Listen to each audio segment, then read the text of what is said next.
המרצה הבאה היא איימי רוזנשטיין. לאיימי יש תואר ראשון בביולוגיה מאוניברסיטת ברנדייס ומאסטר בבריאות ציבורית מייל יוניברסיטי. היא בוחנת ענייני בריאות למשך 20 שנה, והיא ביצעה גם מבחני סיכון בתחום של אסדות גז, כולל עבודה של הערכת נזקים באירוע שאנחנו ראינו במצגת של ריק בגולף אוף מקסיקו. אני אסביר עכשיו באנגלית. Amy Rosenstein is our next talker. She's got a bachelor's in biology from Brandeis University and she has a master's in public health from Yale University. She's a qualified health risk assessor and has been performing health risk assessment related to the oil and gas industry for over 20 years, including damage assessment for the Gulf of Mexico oil spill in 2010. The title of her talk is The Health Risks of Gas Platform Emissions. אז הנושא שהיא תדבר עליו זה סיכוני בריאות מפליטות של אסדות גז.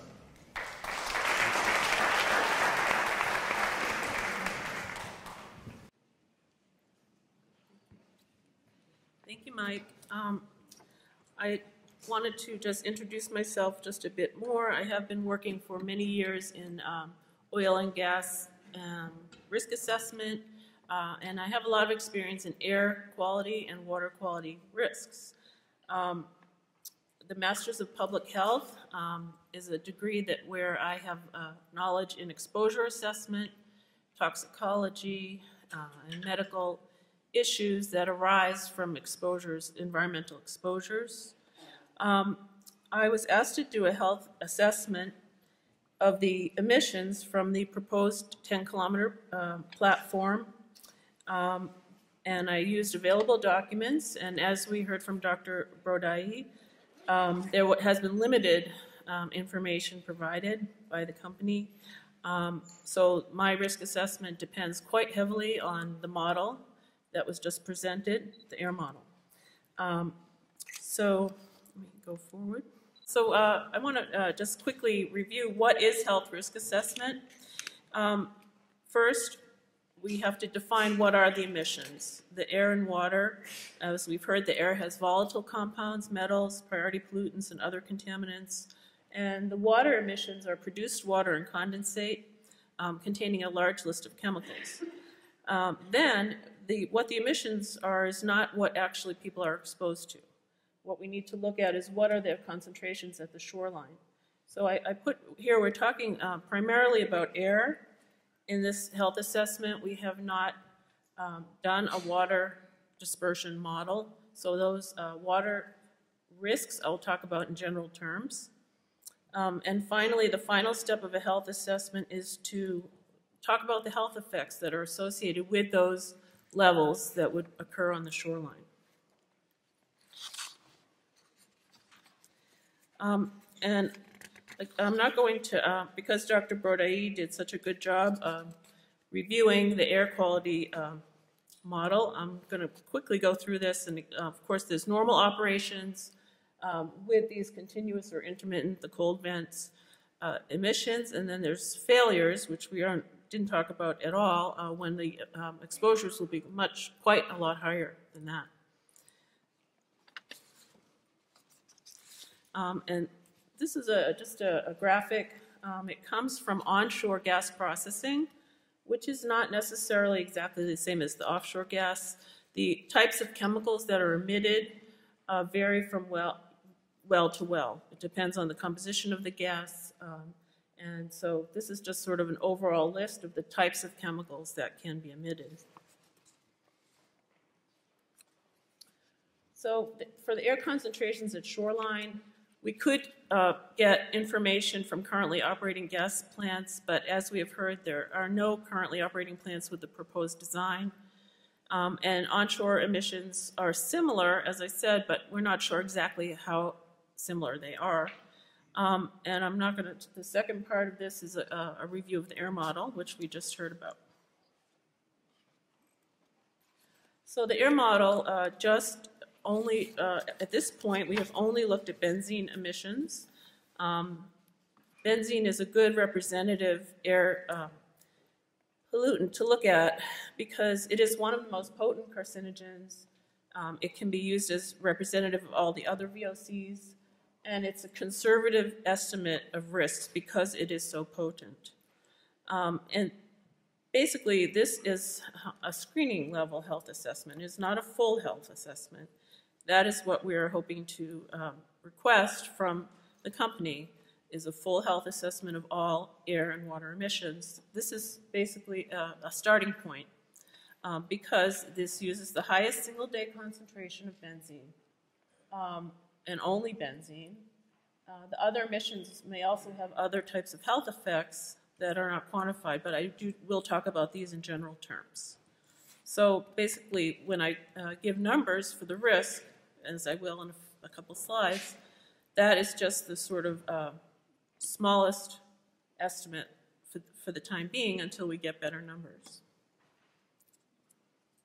And we just saw that. So to investigate health effects, there's a variety of different ways to do this, and I listed them here from the strongest to the weakest and most applicable to least applicable.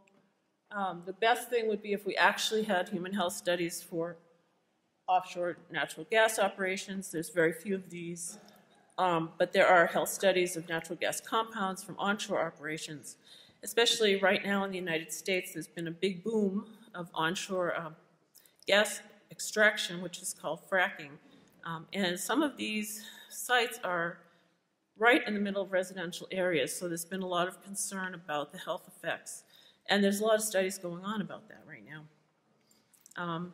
And as we go down in the applicability, well, population studies are important, and there have been quite a few studies done here in Israel on air pollution and health effects, and I'll talk more about those in a minute.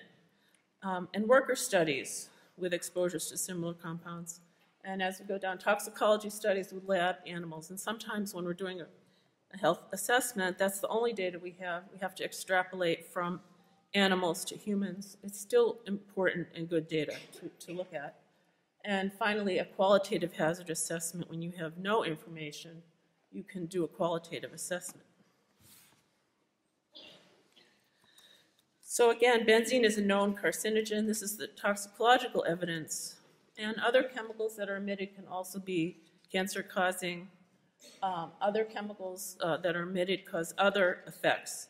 And these other effects are not insignificant. For example, particulate matter can cause increase in asthma cases and other respiratory diseases.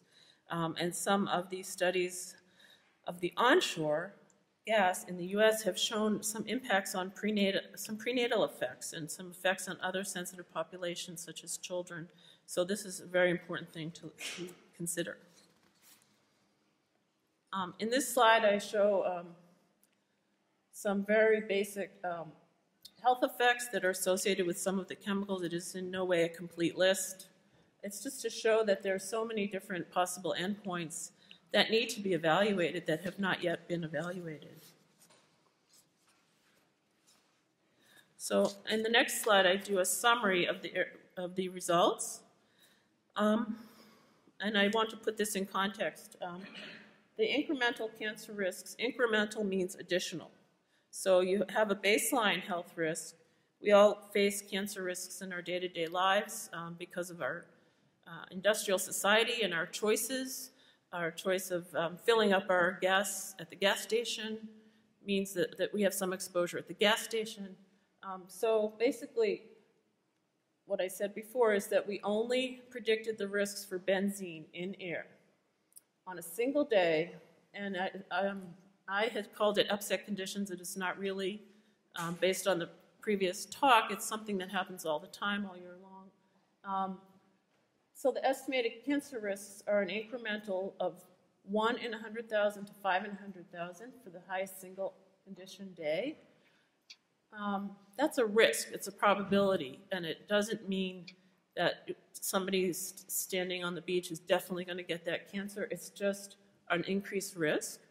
And it exceeds what is generally considered an acceptable level of 1 in 1 million. That is the level, for example, mandated by the U.S. Environmental Protection Agency for new developments or for cleanup of contaminated sites. There are also, some countries also mandate 1 in 100,000, 1 times 10 to the minus fifth, where our results would be sort of, the lower end would be within that range, but the upper end is still above that range.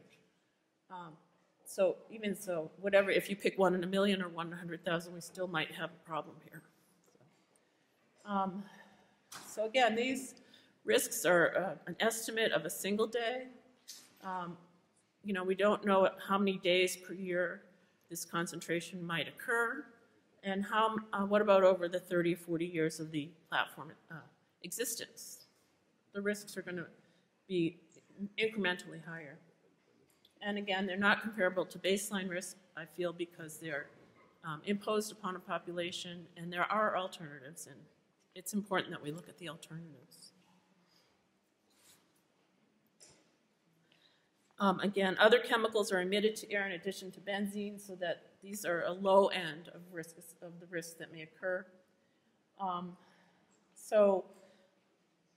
Repeating what Dr. Brodai and others have said, it is important that we have a more precise and accurate air model and a full health assessment for air emissions. It should be required and included in a comprehensive EIA.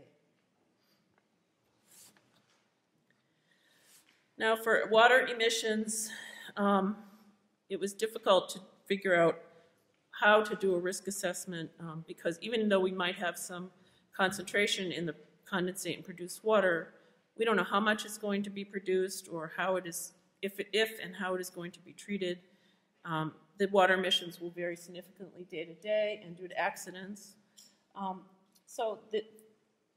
Just as an idea of how the water could impact us, it could impact your water use in desalination plants. Fish can take up pollutants, and then there's direct contact with seawater by the beach goers. So again, it's very important that an evaluation of water emissions for both produced water and condensate and the associated potential health impacts should be required by the government and included in an EIA. My conclusions are that unacceptable health risks could occur for a coastal community for this due to air emissions from the gas platform located 10 kilometers from shore. The sea emissions of condensate or produced water can cause health effects by desalinated water intake, fish ingestion, or swimming contact. And both emissions at the platform and concentrations at the shore must be shown to comply with the Israeli air and water standards.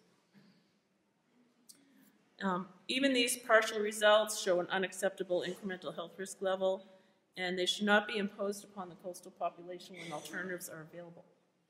And Noble Energy should be required to complete a comprehensive EIA for both normal and accidental releases that includes a complete health assessment to address these shoreline health risks. Thank you.